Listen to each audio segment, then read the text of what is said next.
मातृशक्ति का प्रतीक हैं दीदी नीलम। संपादक अनुनीता जी।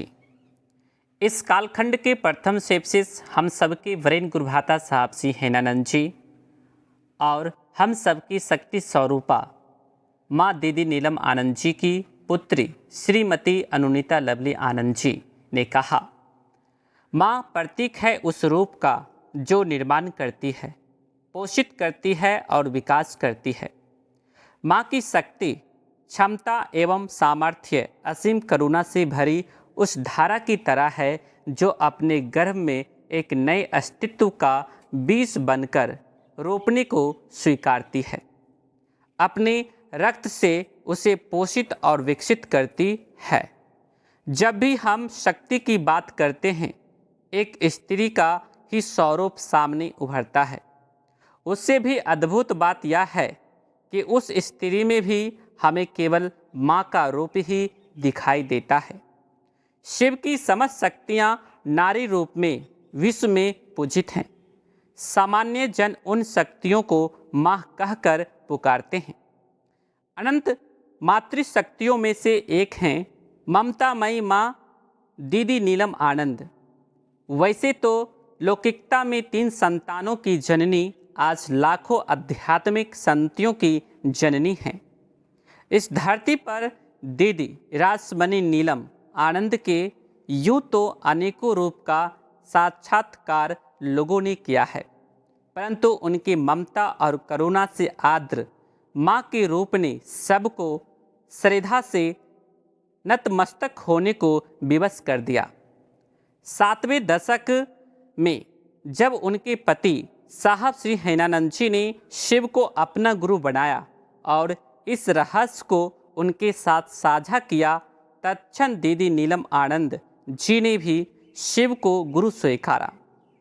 1980 के दशक से शिव के गुरु स्वरूप की चर्चा जब घर के कमरे से बाहर लोगों के साथ होने लगी, उन्होंने कंधे से कंधा मिलाकर साहब श्री हेनानंद जी के साथ दिन रात तीव्र गति से अपना पूर्ण सहयोग दिया।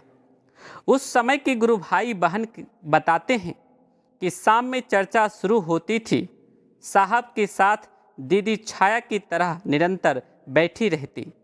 घंटों की चर्चा में डूबे लोगों की एकाग्रता तब भंग होती जब वो कहती कि अब तो हाथ मुंह धो लीजिए, सुबह हो गई है।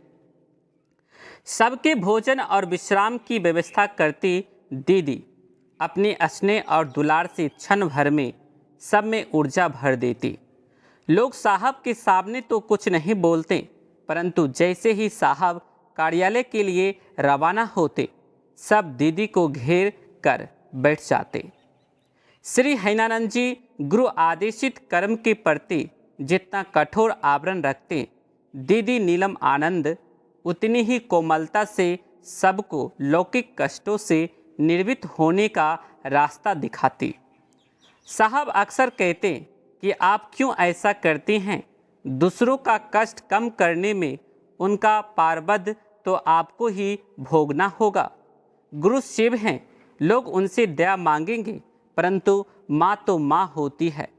शिव के शिष्य अपने गुरु के आदेशित कर्म को करने चलेंगे तो रास्ते के कांटों को तो वो चुनेगी ही, भले ही उसमें उनकी अपनी अंगुलियां घायल हो जाएं।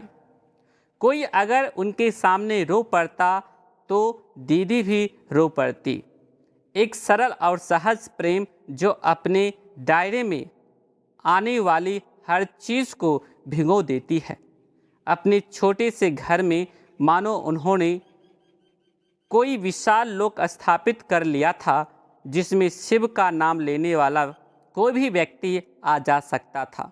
जून का यह अंक दीदी नीलम के जीवन के इर्द गिर्द आपको रखेगा। माँ से जुड़ी कई कहानियाँ आपको प्रेरित करेगी।